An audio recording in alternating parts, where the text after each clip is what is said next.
पुढील कार्यक्रम प्रसारित करणारे आहेत जॉयस्मेर मिनिस्ट्रीचे मित्र आणि भागीदार.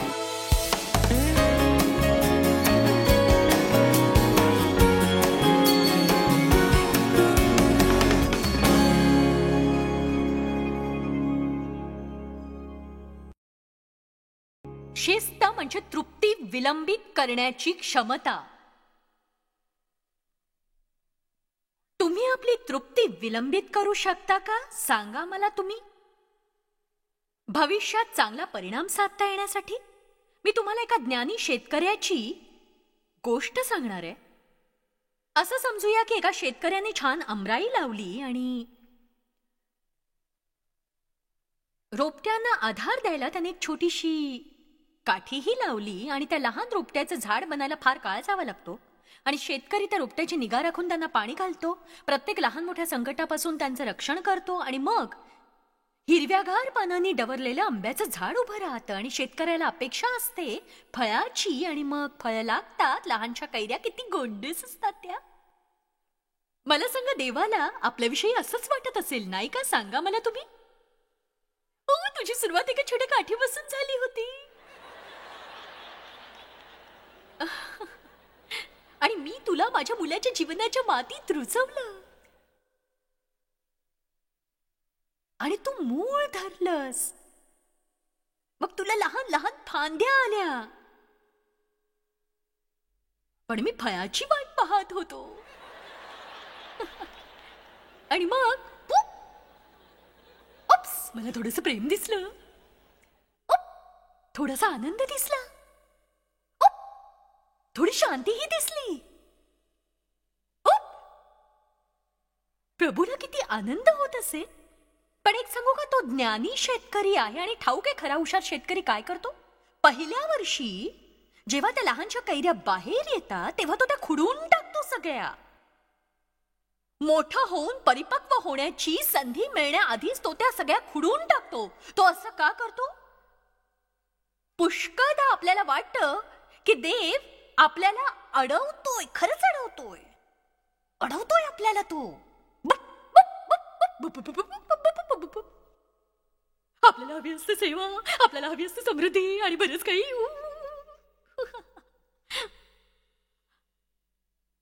मला खरंच लोकांचं खूप हसू येतं. मला सांगा, मी पुस्तक कसं लिहू? काय विचित्र प्रश्न आहे. आजवर एक पुस्तकही वाचून पूर्ण केलं नाही. पुस्तक लिहिण्याआधी एक पुस्तक वाचा ना आधी पूर्णपणे.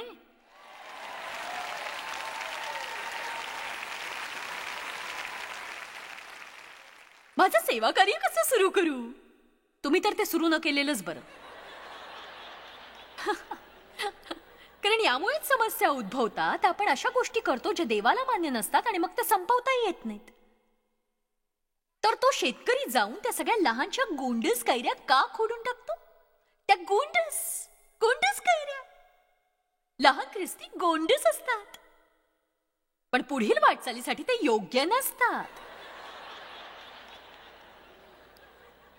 ऐकलत का? एक लहानसा गोंडस ख्रिस्ती म्हणतो, प्रभू मला वचन हवंय. मलाही देवापासून फार आश्चर्यकारक प्रगटीकरण मिळायचं. मी देवला सांगायचं आणि तो काही प्रभावित व्हायचा नाही.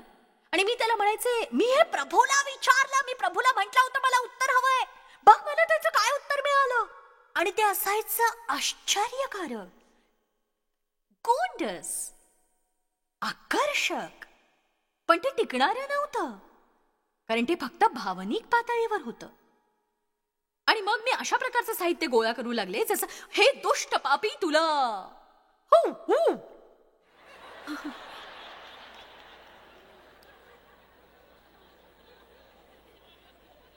म्हणजे मी 25-30 वेळा हे करून पाहिलं, पण त्यातून मला काहीच लाभ झाला नाही.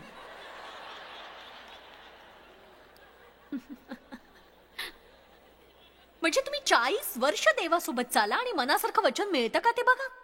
का? कारण देव तुम्हाला त्याच्या आत्म्यानेच चालवू इच्छितो. तो तुम्हाला बाहेरील चिन्हांनी, साक्षात्कारांनी किंवा भविष्यवाणींनी तुमचं मार्गदर्शन करू इच्छित नाही, किंवा देव आमच्याशी बोलला असा दावा करणाऱ्या गोष्टींद्वारेही नाही.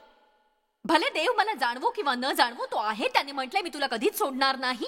मला पाचारण जाणवण्याची गरज नाही, मला पाचारण्याची खात्री आहे. मला द्यावंसं वाटण्याची गरज नाही, प्रेम करावंसं वाटण्याची गरज नाहीये, योग्य ते करावंसं वाटण्याची गरज नाहीये. कारण मी प्रभूमध्ये मुळावलेली आहे आणि मी कुठे चालले हे मला माहिती आहे आणि मी माझी धाव पूर्ण करीन, कारण प्रभू मला कधीच सोडणार नाही.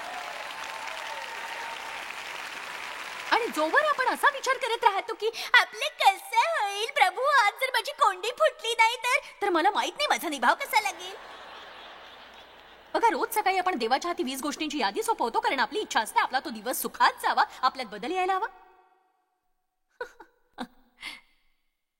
आपल्याला परिवर्तनाची गरज असते. रोज सकाळी आपण प्रभूला हे म्हणायला हवं की प्रभूजी, मला खुश ठेवायला तुला काही करायची गरज नाही, माझा आनंद तुझ्यात आहे. तुला मिळवून मी धन्य झाले प्रभू. मला काय हवं हे तू जाणतोस. मी जरी तुला हे 1000दा सांगितलं असेल तरी माझा विश्वास आहे की फक्त योग्य समयच ते तू मला देशील आणि या दरम्यान मी काय करायला हवं ते सांग. मी कुणाला मदत करू, आज मी कुणासाठी आशीर्वाद ठरू. आपण अजूनही स्वार्थी आणि स्वकेंद्री आहात का? आणि देवाबरोबरच्या आपल्या नात्यामध्ये देखील आपण देवाचा वापर आपल्याला हवं ते मिळवण्यासाठी करतो, आणि जे आपल्याला हवं ते मिळालं नाही तर आपली वृत्ती बदलते. धीर धरणं म्हणजे वाट पाहणं नव्हे. तुमची इच्छा असो किंवा नसो तुम्हाला थांबावं लागेल. धीर धरणं म्हणजे वाट पाहताना आपण कसं वागतो.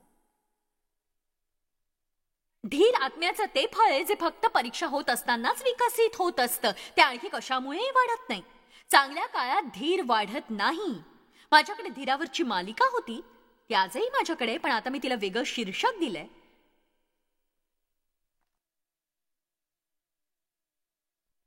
कारण मी ती मालिका अशा मेजावर ठेवली होती ज्यावर असं लिहिलंय, धीर धरायला शिकणं, तर कोणी ती घेणार नाही हो. एक सांगू का? कारण जर तुम्ही प्रभूला तुमचा धीर वाढवण्याविषयी सांगितलं तर तुम्ही नक्कीच संकटात सापडाल, आणि त्यातून बाहेर पडण्यासाठी आपण वाटेल ते करतो. आपल्याला त्यात हिस्सा नको असतो. पण ग्रीक भाषेत जर तुम्ही धीराचा अर्थ वाचलात तर तुम्हाला कळेल की संकटातून गेल्याशिवाय तो येत नाही, तो नक्कीच येत नाही. आणि संकटातून जाताना आपलं वागणं असं असायला हवं जसं सगळं काही आपल्याला आपल्या मनासारखंच मिळालेलं आहे.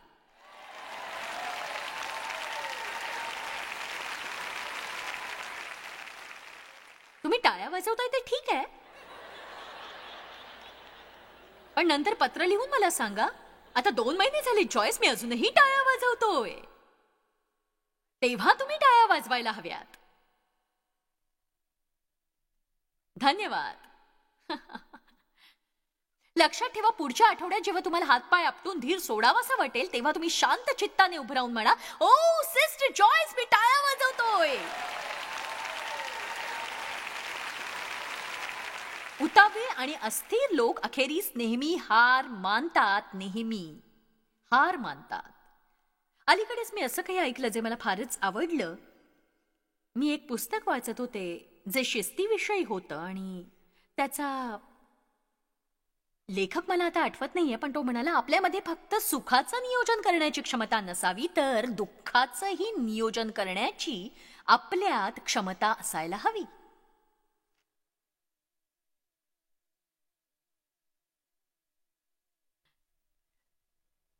तुमच्या उत्साहाबद्दल आभारी आहे. प्रत्येक जण हाच विचार करतोय की का जॉयस?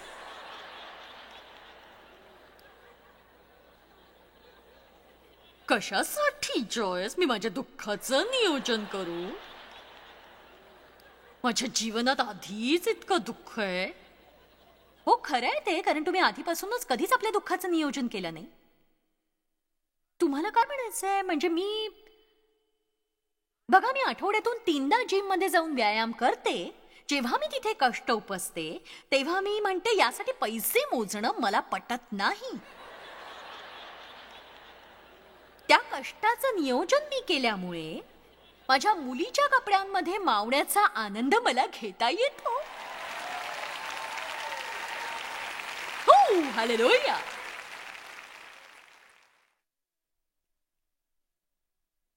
या रविवारी मी अशा ठिकाणी जाणार आहे जिथे असेल असं डेझर्ट जे मला खूप आवडतं.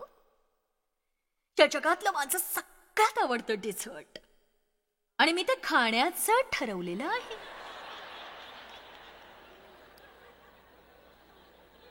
मी माझ्या प्लेटमध्ये थोडंसं डेझर्ट घेऊन त्यावर थोडंसं आईस्क्रीम घालते. तो एक सोहळाच असतो आणि मी त्याचा आनंद घेते. पण त्याआधी मी काय करते सांगा? माझे कष्ट नियोजित करते. मी दुपारच्या जेवणात ब्रेड खात नाही. मी दुपारच्या जेवणात पास्ता खात नाही. रविवारी मी ज्या कॅलरीज घेणार आहे त्याचं नियोजन मी आधीच करून ठेवते. जर तुम्ही सुखाचं आणि दुःखाचं नियोजन करायला शिकला तर तुमचं जीवन संतुलित होईल आणि असं आदर्श जीवन जगल्याचा तुम्हाला सार्थ अभिमान वाटेल. पण जर तुम्ही सुखाचंच नियोजन केलं तर शेवटी तुमच्या वाट्याला सुख नाही येता, फक्त दुःखच येईल. ऐकलत का? आमच्या सेवा कार्यावर कधीच कुठलं कर्ज नव्हतं. सांगू का? कारण डेव्ह मायर धीराचा आहे आणि तो म्हणतो पैसे असतील तेव्हाच विकत घेऊया. बऱ्याच काळापर्यंत आमची परिस्थिती जरा बिकटच होती, कारण आमच्याकडे प्रशस्त जागा नव्हती आणि आम्ही आमच्याजवळ असलेली प्रत्येक लहान मोठी जागा भाड्याने घेत होतो, कारण आमचे सगळे विभाग विखरलेले होते. एक विभाग इथे होता, दुसरा विभाग पार्किंग लॉटच्या पलीकडे, एक इथे होता तर दुसरा आणखी भलत्याच ठिकाणी. बाकडी मांडायला आमच्याकडे जागा नव्हती. पण आम्ही आमच्या जागेत राहायला आलो तेव्हा आम्ही पैसे देऊन ते राहायला आलो. कुठल्याही दबावाशिवाय आमच्या दुःखाचं नियोजन आम्ही केलं, म्हणून सुख मिळालं. आपण झटपट तृप्तीवर जय मिळवायला हवा. मला आत्ताच पाहिजे, आत्ताच पाहिजे, मला आत्ता आत्ता आत्ता आत्ता आत्ता पाहिजे, मला आत्ताच पाहिजे. आमच्या लग्नाला 15 वर्ष होईपर्यंत मी आणि डेव्ह सुट्टी घालवण्यासाठी कुठेच फिरायला गेलो नाही. हनीमून तर दूरच राहिला आहो. आमचा हनीमून कसा होता माहितीये? डेव्ह पडदे लावायचा आणि मी कटकट करायचे.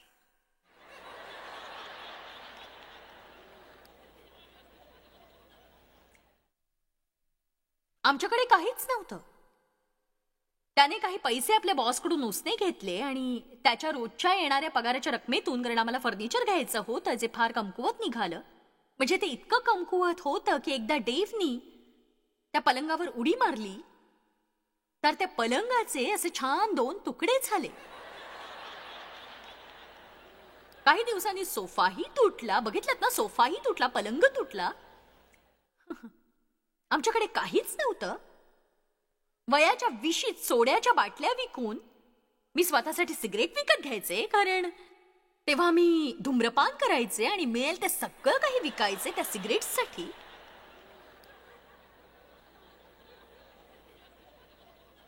पण एक गुपित सांगू का तुम्हाला? त्या वर्षांचा सौदा आम्ही कधीच करणार नाही, कारण जर माझ्या जीवनात ती वर्ष नसती तर मी हे म्हणेन तुम्ही वाढणार नाही. जर सर्व काही चांदीच्या थाळीत वाढून दिल्यामुळे तुमची झटपट तृप्ती झाली तर तुम्हाला काहीच करावं लागणार नाही, काहीही नाही. तुम्ही कदाचित स्वर्गात जाल, पण इथे असताना तुम्ही कधीच फळ देऊ शकणार नाही. तुम्ही टाळ्या वाजवा किंवा नका वाजवू, पण हे खरं आहे.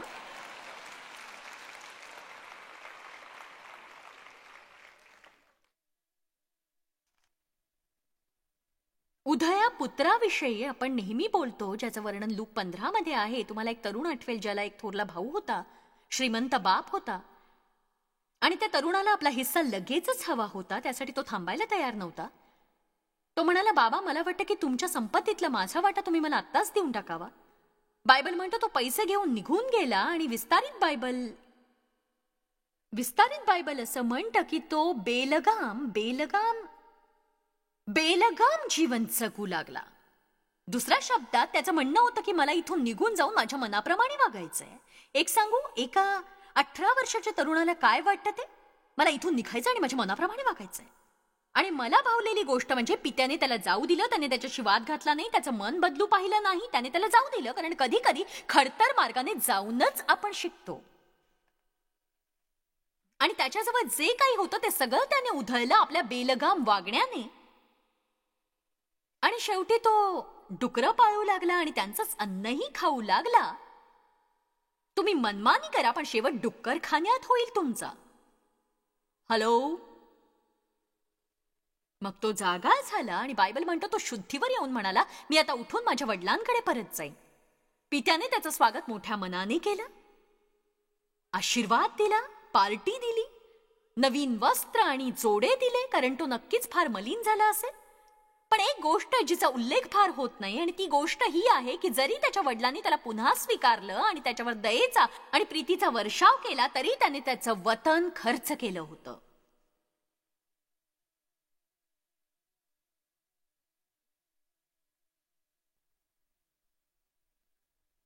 कोणतीही चूक असली तरी त्याची क्षमा होते. पण म्हणजे असं नव्हे की आपण त्या सर्व गोष्टींचा अपव्यय करावा आणि त्या गमवाव्या ज्या आपल्याला आनंदित करू शकतात. यासाठी गरजेचं आहे आपल्या आनंदाचं आणि आपल्या कष्टाचं धीराने नियोजन करणं. बघा, देवाच्या कृपेबद्दल बोलणं हल्ली फारच लोकप्रिय झालेलं आहे. ओ, देवाच्या कृपेबद्दल धन्यवाद.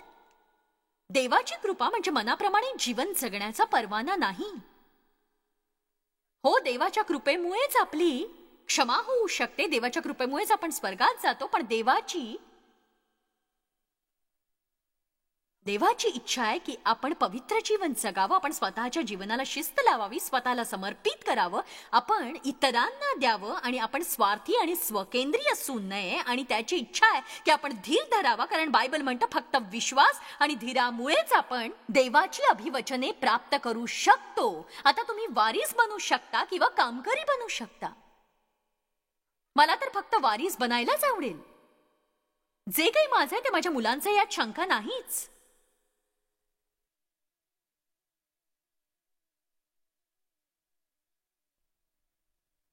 वारस होणं ही अद्भुत अशी गोष्ट आहे. आपण ख्रिस्ताबरोबर वारस आहोत. पण जेव्हा तुम्ही कामकरी बनता तेव्हा प्रत्येक गोष्ट कठीण वाटू लागते. थोड्याच वेळात मी तुम्हाला सांगणार आहे आपण देहात केव्हा असतो आणि आत्म्यात केव्हा असतो. आपली योजना असते की देवाची. पण आधी मला हे सांगू द्या, कारण मला वाटतं की हा संदेशाचा महत्वाचा भाग आहे. आणखी एका गोष्टीसाठी बायबल धीर धरायला सांगतं आणि ती आहे इतरांचा न्याय करण्याविषयी. 1 कोरिंथ अध्याय 4 वचन 5, म्हणून समयापूर्वी किंवा उतावळेपणाने न्यायनिवाडा करू नका. बघा, पुष्कळचे नातेसंबंध जे बळकट होऊ शकले असते उतावीळपणाने न्याय केल्यामुळे पूर्णपणे बिघडलेत. आपण एखाद्याकडे पाहतो, बाहेरून त्याचं मूल्यमापन करतो, पण आपल्याला त्यांच्याविषयी काहीच माहित नसतं. दुखावलं न जाण्यासाठी माझ्या भोवती जे कठीण कवच होतं त्या पलीकडे जर डेव्हनी पाहिलं नसतं तर माझं काय झालं असतं ठाऊक नाही. प्रत्येकाची कहाणी असते. जर तुम्ही वेळ काढून एखाद्याची कहाणी ऐकली तर लगेच तुमच्या लक्षात येईल की अशा रीतीने ते का वागत होते ते, आणि मग तुम्ही त्यांना अधिक काळ धरून राहू शकाल. आणि देव तुमचा उपयोग त्यांना कित्ता होण्यासाठी करेल, त्यांना बदलण्याची इच्छा देईल. तो देव बरोबरच्या नात्यात माझ्या बाबतीत हेच घडलं. जेव्हा देव पत्नीसाठी प्रार्थना करत होता, त्याने देवाजवळ जिला मदत हवी अशी व्यक्ती मागितली आणि त्याला खरोखर उत्तर मिळालं.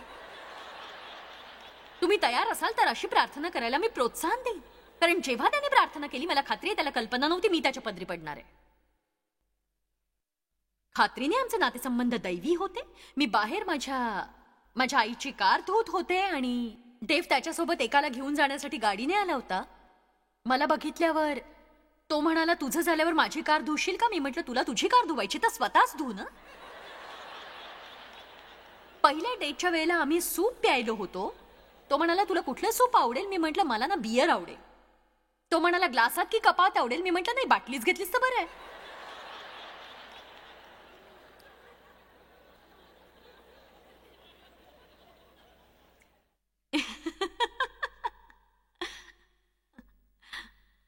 आम्ही 5 वेळा भेटलो आणि त्याने मला लग्नाची मागणी घातली. तो म्हणाला तो फक्त 5व्या भेटीपर्यंतच थांबू शकत होता, कारण तो मला घाबरवू इच्छित नव्हता. तो म्हणाला, जेव्हा मी तुला पहिल्यांदा भेटलो तेव्हाच मला जाणवलं की माझं तुझ्याशी लग्न होणार. आता तो एकतर वेडा असावा किंवा देवाने दाखवलं असावं.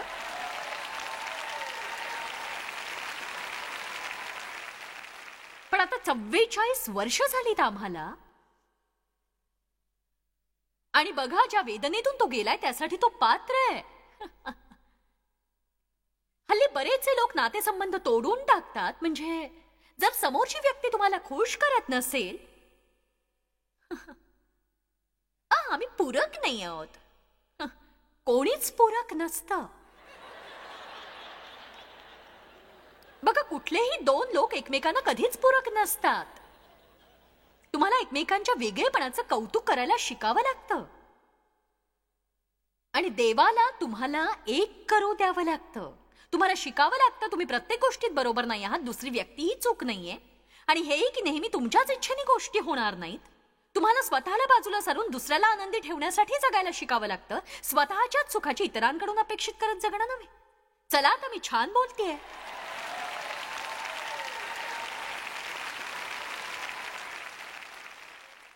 आपण आशा सोडून देतो. तुम्ही कधीच असं गृहीत धरून नातं जोडू नका, आता तूच मला आनंदी करशील. एखादं नातं जोडताना तुम्ही असं म्हणा, माझ्या जीवनातला प्रत्येक दिवस मी तुला सुखात ठेवण्यासाठी जगेन. जेव्हा तुम्ही असं करता तेव्हा काय होतं सांगू का? तुम्ही इतके आनंदी होता की तुम्ही स्वतःलाही विसरता. का ठाऊके? कारण तुमचं लक्ष स्वतःवरून हटतं. तुम्ही स्वकेंद्री बनून कधीच सुखी होऊ शकत नाही. आपण पोचलो का, आपण पोचलो का, आपण माझ्याविषयी काय. मी वाट पाहून थकलोय, मी वाट पाहणार नाही, मला आत्ताच हवंय, आत्ता म्हणजे आत्ता. पण देवला खूप वाट बघावी लागली. म्हणजे आमच्या लग्नाला 3 वर्ष झाली तरी मी काही माणसासारखी वागत नव्हते. मी रागाने बेभान व्हायचे. देव त्यावर 3 आठवड्यानंतरही काही बोलायचं नाही, कारण मला माहित होती ती फक्त हुकुमशाही आणि ताबेदारी. मी माझ्या बाबांना सगळ्यांवर रागाने ताबा ठेवताना पाहिलं होतं, मी तेच करायचे. आणि हो, मी एक ख्रिस्ती होते.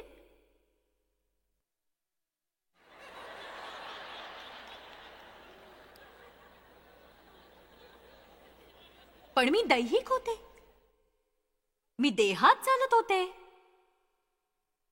देव माझ्या आत्म्यात राहत होता, पण त्याचं कसं ऐकायचं ते मला माहित नव्हतं. इतकी माझी स्थिती दिनवाणी होती. आणि देवाला मी माझ्या योजना आशीर्वादित करायला सांगायचे. बघा, योजना आखून देवाला त्या पूर्ण करायला सांगणं चुकीचं आहे. तुम्ही प्रार्थना करा आणि देवाची योजना जाणून घ्या, म्हणजे मग ती कार्यकारी ठरेल. तुम्ही देहाची कामं करत आहात हे तुम्हाला कसं समजेल? पहिली गोष्ट, तुम्ही नेहमी वैतागलेले असता. नेहमी वैतागलेले. तुम्ही झगडता, तुम्ही कष्ट घेता, तुम्ही थकून जाता, ओझ्याखाली दबून जाता. काय सांगू, या देवला बदलणं म्हणजे महाकठीण काम. मला आठवतंय, मी इतकी वैतागलेली असायचे, पण त्यामुळे घडत काहीच नव्हतं आणि मला काहीही कळत नव्हतं. म्हणजे मी म्हणायचे, देवा, मी नेमकं काय करायला हवं, मी काय करायला हवं. समस्या ही होती, त्याची माझ्याकडून काही अपेक्षा नव्हती. त्याची एवढीच इच्छा होती, त्याच्या कार्यावर मी विश्वास ठेवावा. तुम्ही एखाद्याला बोलून बदलू शकत नाही, कारण बदल हा हृदय पालट झाल्यामुळे होत असतो. आणि बऱ्याचदा इतरांना बदलण्याची गरज नसते, गरज असते स्वतःला बदलण्याची. आपल्याला ते ठाऊक नसतं. असं बघू नका मी सगळ्या तारा तोडते, माझं अजून संपलेलं नाहीये. एक सांगू, मी नित्यनेमाने काय प्रार्थना करते ते? मला खात्री आहे ती ईश्वरी आहे. मी मागते पवित्र सुलभता. आता माझ्या जीवनात सगळं काही सोपं असावं अशी मी अपेक्षा करत नाही, पण मला विश्वास आहे कठीण प्रसंगातही तुम्ही पवित्र शांती अनुभवू शकता. पवित्र शांती म्हणजे देवाचं सगळ्यावर नियंत्रण आहे याची खात्री असणं. मग सगळं काही व्यवस्थित घडतं. मग त्यात ओघ असतो.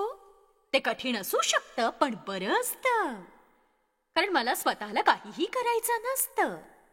येशू काय म्हणाला? अहो कष्टी आणि भाराक्रांत जन हो, तुम्ही माझ्या जवळ या, म्हणजे मी तुम्हास विसावा देईन. मी तुमचा तणाव दूर करून तुम्हाला ताजतवानं करीन.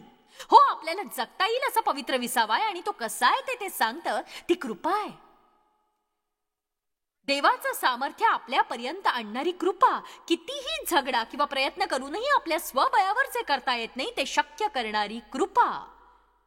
कृपा म्हणजे चैनीचं जीवन जगता येण्याची क्षमता असणं असं मुळीच नाही. कृपा म्हणजे पापाला नाही म्हणण्याचं सामर्थ्य. कृपा म्हणजे स्वतःच्या गोष्टींना नाही म्हणण्याचं सामर्थ्य. कृपा म्हणजे स्वतःची तृप्ती पुढे ढकलण्याचं सामर्थ्य. कृपा म्हणजे तुमच्या वेदनांचं आयोजन करण्याचं सामर्थ्य. त्यामुळे तुम्हाला हवं असलेलं सुख तुम्ही मिळवू शकता.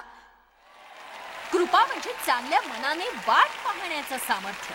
कृपा म्हणजे बऱ्याच काळापर्यंत योग्य त्या गोष्टी करण्याचं सामर्थ्य. योग्य परिणामाच्या अपेक्षेत तुम्ही असताना तुम्हाला तो मिळाला नाही तरी. कृपा म्हणजे सर्व गोष्टींवर देवाचं प्रभुत्व असणं. कृपा म्हणजे एकत्र राहण्यासाठी कठीण असलेल्या विवाहावर देवाचं प्रभुत्व मिळवणं. कृपा म्हणजे हाताळायला कठीण असलेल्या मुलांसाठी देवाचं सामर्थ्य मिळवणं आणि मार्गात येणाऱ्या प्रत्येक अडचणी हाताळण्यासाठी देवाचं ऐकता येणं.